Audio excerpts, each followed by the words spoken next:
Selamat pagi Bapak Ibu yang terkasih dalam Tuhan. Ya, pagi hari ini kita akan kembali merenungkan firman Tuhan.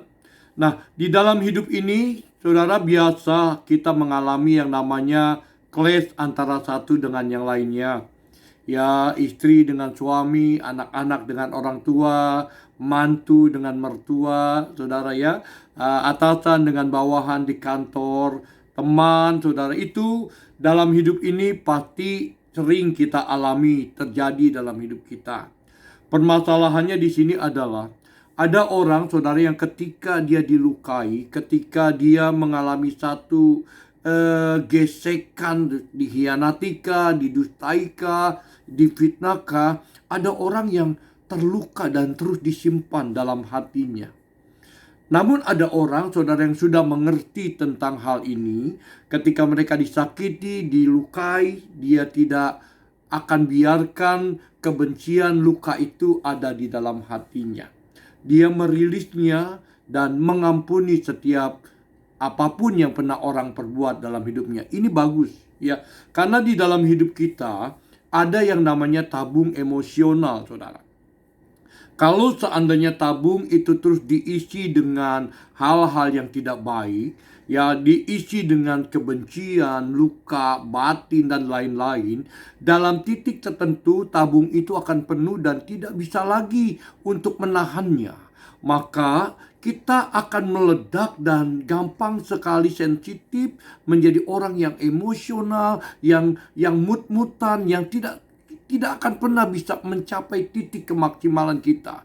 Nah, ternyata saudara, ya, hal-hal ini diprediksikan orang-orang yang tidak bisa merilis, ya, mengampuni, melepaskan pengampunan kepada orang-orang yang menyakiti dia. Di usia 45 sampai dengan 65 dia akan meledak. Hingga dia akan menjadi pribadi-pribadi yang tanda petik sedikit aneh. Nah, oleh karena itu Rasul Paulus pernah berbicara kepada Kolose, jemaatnya di dalam Kolose 3, dikatakan begini ayat 12. Karena itu sebagai orang-orang pilihan Allah yang dikuduskan dan dikasihinya, kenakanlah belas kasihan, kemurahan, kerendahan hatian, kelemah lembutan, dan kesabaran.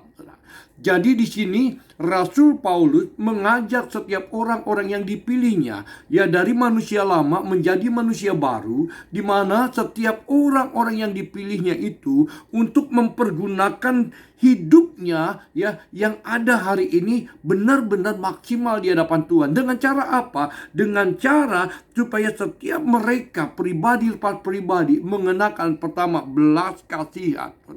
Belas kasihan ini berbicara tentang bagaimana kita menaruh belas kasihan kepada orang-orang yang menyakiti kita. Saya percaya bahwa, saudara, ada orang-orang yang punya paradigma yang salah. Ketika dia disakiti sama seseorang, maka dia benci sekali sama orang itu. Padahal, saudara, orang itu, ya, harusnya jangan kita benci. Yang kita benci adalah perbuatannya, saudara. Ya, yang kita tidak suka adalah perbuatannya, bukan pribadinya, bukan orangnya. Nah, kadangkala kita ketika disakiti, dihianati, dilupakan, kita ingat kepada pribadinya. Saya mau kasih tahu saudara, ketika kita ada belas kasihan, maka kebencian, amarah, saudara, akan dapat dikalahi dengan belas kasihan.